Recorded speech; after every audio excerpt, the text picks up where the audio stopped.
kisah kelam di balik tewasnya Tandhi Kogoya, Komandan Operasi Batalion TPNPB Kodap 8 Kemabu, Intan Jaya, dalam kontak senjata dengan TNI Polri pada hari Kamis tanggal 9 April tahun 2020, di Jalan Trans Nabire, Kampung Jayanti, Distrik Iwaka, Mimika, Papua. Tandhi Kogoya, 35 tahun, lahir di Kampung Kabusiga, Intan Jaya.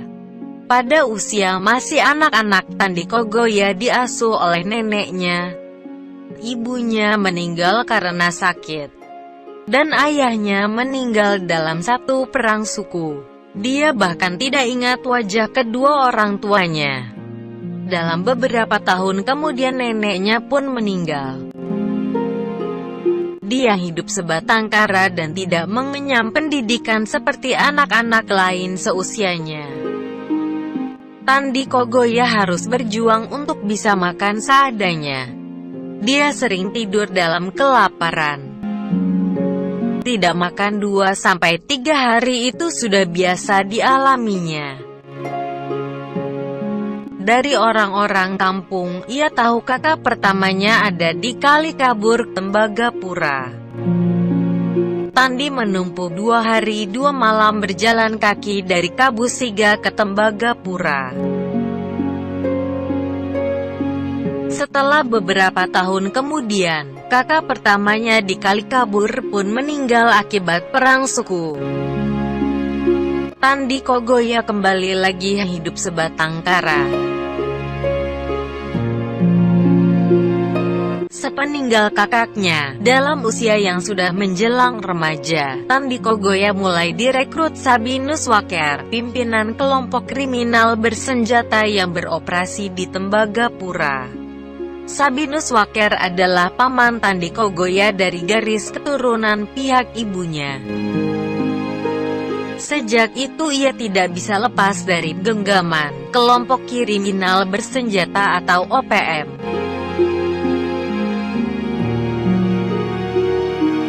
Tandhi Kogoya sering berontak untuk keluar dari kelompok OPM, tetapi selalu gagal. Waker bersaudara akan meletakkan ujung senjata di kepala Tandhi Kogoya setiap dia berusaha untuk melawan. Beberapa kali Tandhi Kogoya memohon agar diizinkan untuk pulang ke kampungnya, ke Kabusiga, namun Waker bersaudara mengancam akan menyebar berita bahwa dia adalah mata-mata TNI Polri. Dengan cara itu maka Tandhi Kogoya akan dihabisi kelompok kriminal bersenjata lainnya.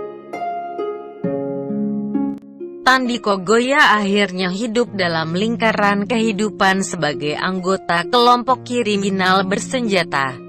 Walau dia sendiri sesungguhnya tidak mengetahui kaitan kelompoknya dengan organisasi Papua Merdeka.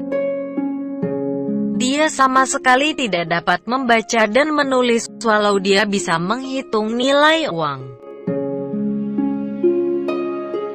Akibat perbuatannya, Tandhi Kogoya mendekam dalam penjara di lapas kelas 2B Timika selama 1,5 tahun.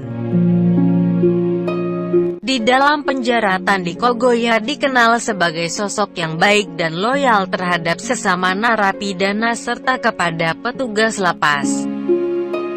Tandhi Kogoya di dalam penjara banyak melakukan kegiatan-kegiatan sosial, belajar dan membina para narapidana untuk bertani serta melakukan kegiatan karya-karya kreativitas. Tandhi pun meminta kepada Kepala Lapas M. Dolok Saribu agar diberi izin untuk mengelola lahan kosong di sekitar lapas untuk berkebun. Tandhi seolah menemukan kasih sayang dari kepala lapas dan narapidana lainnya.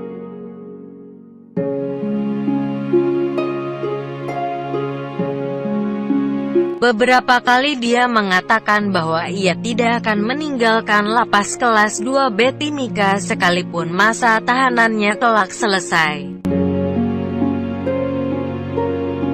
Saat sejumlah narapidana menggunting kawat penjagaan dan melarikan diri, Tandhi tidak ikut lari.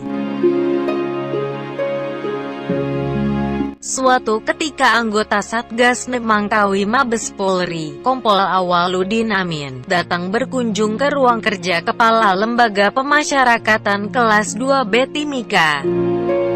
Tandi Kogoya menyerahkan bunga plastik yang dirangkai dari bekas pipet minuman.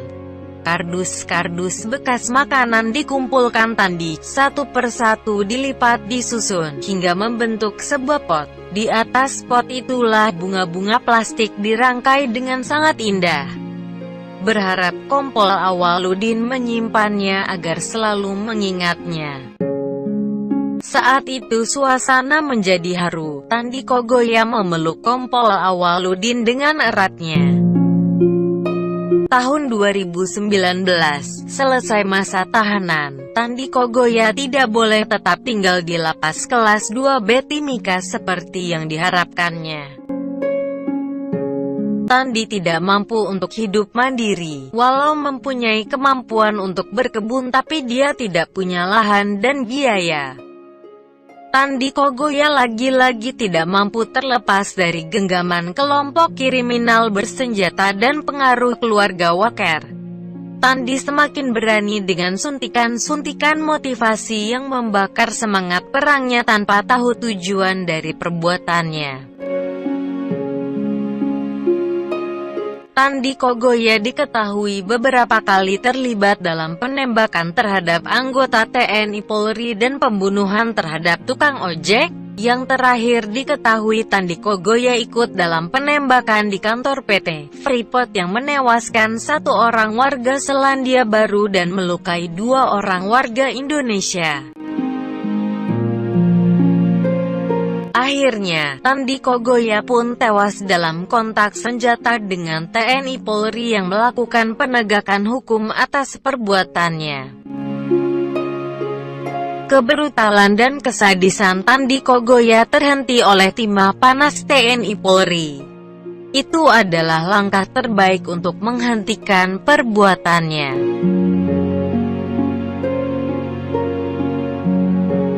Tandi Kogoya kini sudah merdeka, sudah terlepas dari cengkeraman keluarga Waker. Terlepas dari buayan janji palsu dan terbebas dari jeratan dan jebakan kelompok kriminal bersenjata yang selalu memanfaatkan kebodohan dan kemiskinan bangsanya untuk tujuan yang tidak jelas.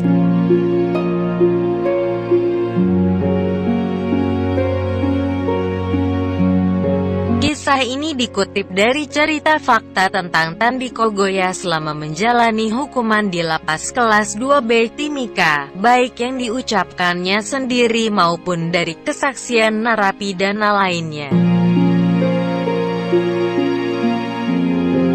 Semoga tidak ada lagi tandi-tandi lainnya yang menjadi korban dari doktrin para penjahat kriminal. Penjahat kriminal yang memanfaatkan kemiskinan, kebodohan, ketulusan dan keadaan, demi tujuan politiknya yang dibungkus kata perjuangan yang palsu.